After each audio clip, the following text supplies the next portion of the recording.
I'll get on this Yeah. side of it. And, okay, you just slide. Just not too bad. So right here. And all you should have to do is just push like this. You're gonna have to lift up a little.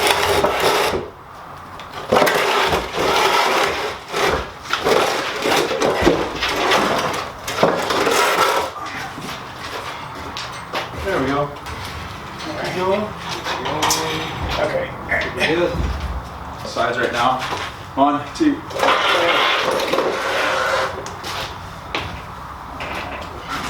Got it, Russell? Good. Right now, let go. Yep. Okay. I got some room on this. Yeah. We good? I just couldn't do them. I mean, I could do myself, but I would have needed like levers and pulleys. And Great. Too much work. yeah. So I've got some spacers that in there temporarily. It's just a 1/2 inch piece of plywood scrap that I put in there, and that lifts the camper off the trailer bed just a little bit. And what I'm going to do is I'm going to put some spacers in there, and the reason for that is so when water comes down in here, I don't want it to get trapped in here all the way down the length of the camper, or the trailer I should say. I want water to be able to come out through this way from this, because this is an angle bracket here. So I am going to use a cutting board. So this is plastic, or some kind of plastic anyway. And what I've done is I've marked on this side some squares, and then I'm going to drill holes in the center of those, and then just cut that on the bandsaw.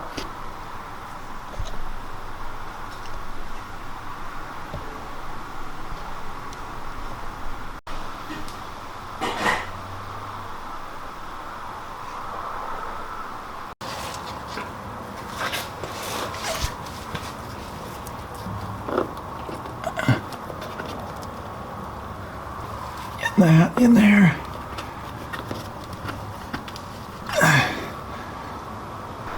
On the outside, I'm going to be putting in lag screws going up through there, and in the field here I'm going to be putting carriage bolts that go all the way through. It's rare when things happen by chance in your favor. It just so happens that 2 of those spacers fits perfectly between the cross member here and the bottom of the trailer. So now I got to drill the holes down through and then put the lag bolts through, and I'm going to do those now.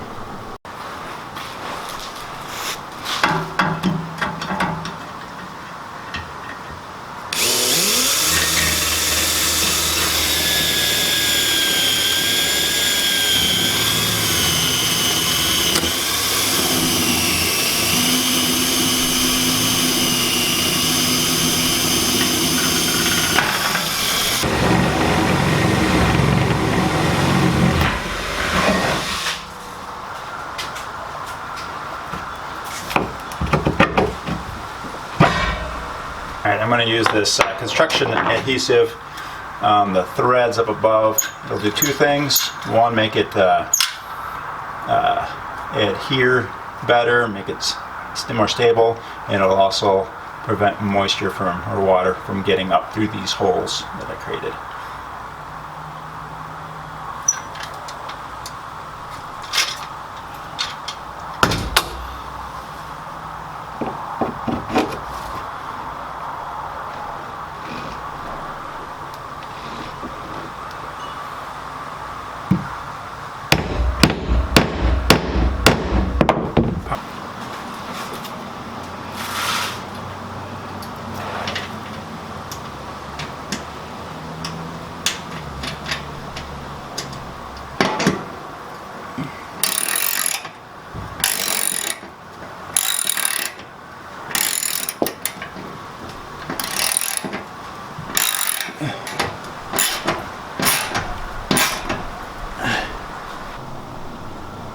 I have 9 bolts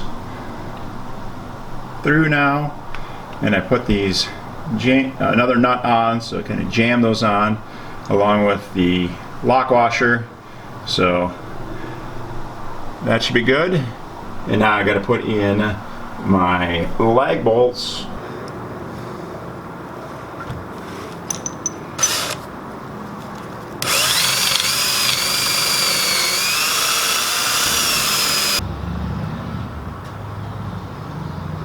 It's all caked with polyurethane.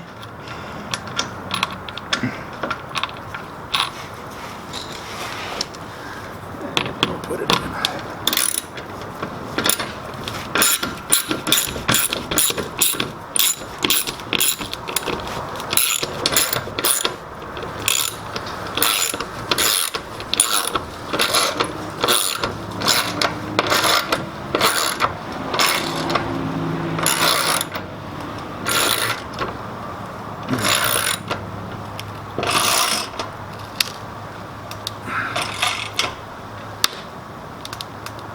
And you don't want to go too tight because you can strip these, but you want them in there nice and snug. So I've cut up some white oak here. It's all the white oak I had lying around, but I think I have just enough to be able to do the trim work on this.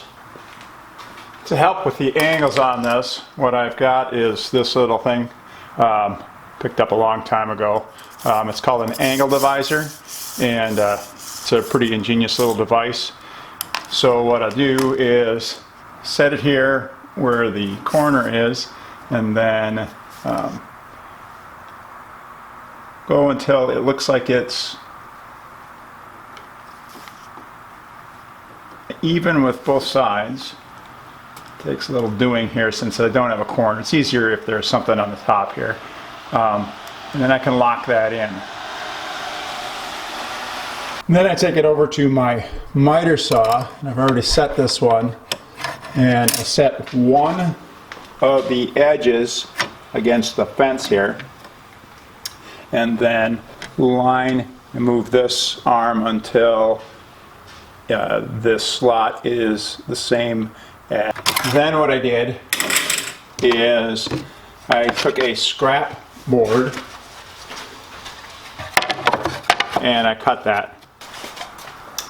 And the reason why I have the scrap boards here then is so that I can put these up here and see how close my angles are. Oops, I'll get this right here.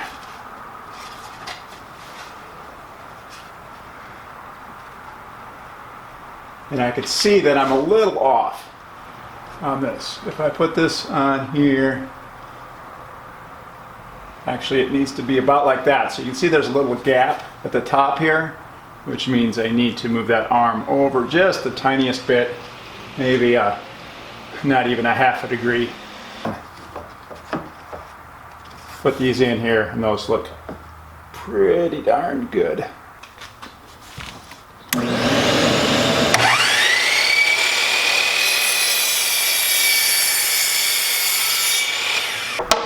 So I'm going to put these up one at a time. I think it's the easiest way to match all the angles and such.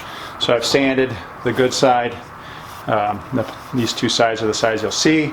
And I'm going to mix up enough to coat this side, and then I will use my brad nailer to hold it in place.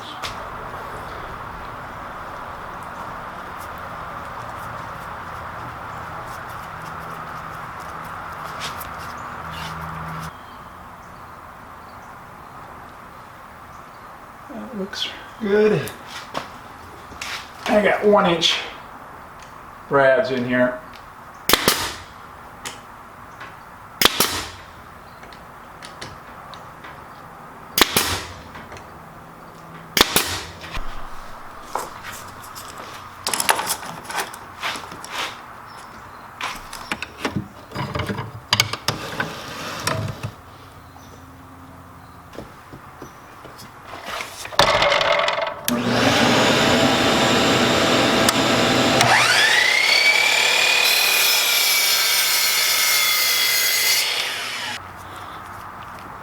these, I want to make sure I get that end grain as well, really well. I'll get the one that I already have up there.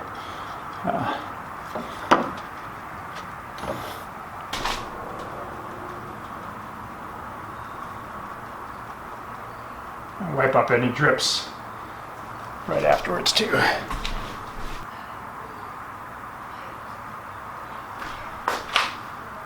Oh, line that.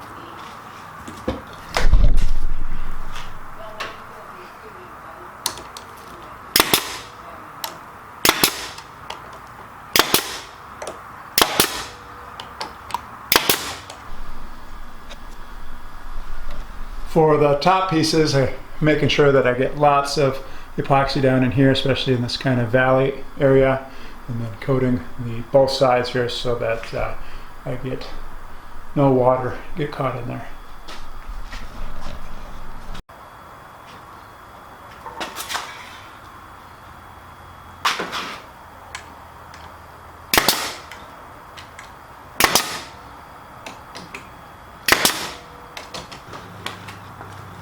Underneath here, I'm going to put a board, a trim piece here, to prevent rain from coming up in and underneath this lip and into the hatch. So I'm going to put one here, and then I've got a little piece that I'll glue here like that without dropping it. So like that, and then up here, I'm going to put a piece like this, just to make that transition look a little better. I have put a coat of epoxy resin over all of the white oak trim that I put on there. When that dries tomorrow, I will sand it all, and then I'm going to put at least 3, if not 4 coats of varnish, a good boat varnish that helps with UV protection and such. That's something I'm going to have to continually do, having it be wood trim, otherwise it's going to turn gray, which isn't the worst thing in the world, but I kind of like the look of this nice light golden oak. This is white oak. White oak is resistant to rot, so that's why I chose it. It's also nice and heavy, so being on the corners, it'll help with any dings and dents on those corners. And thirdly, it is going to help seal up those corners. So I've got some more work to do, of course, but it's getting closer, and I'm going to stop here. Thanks for watching. I appreciate the support, and look forward to some more build videos.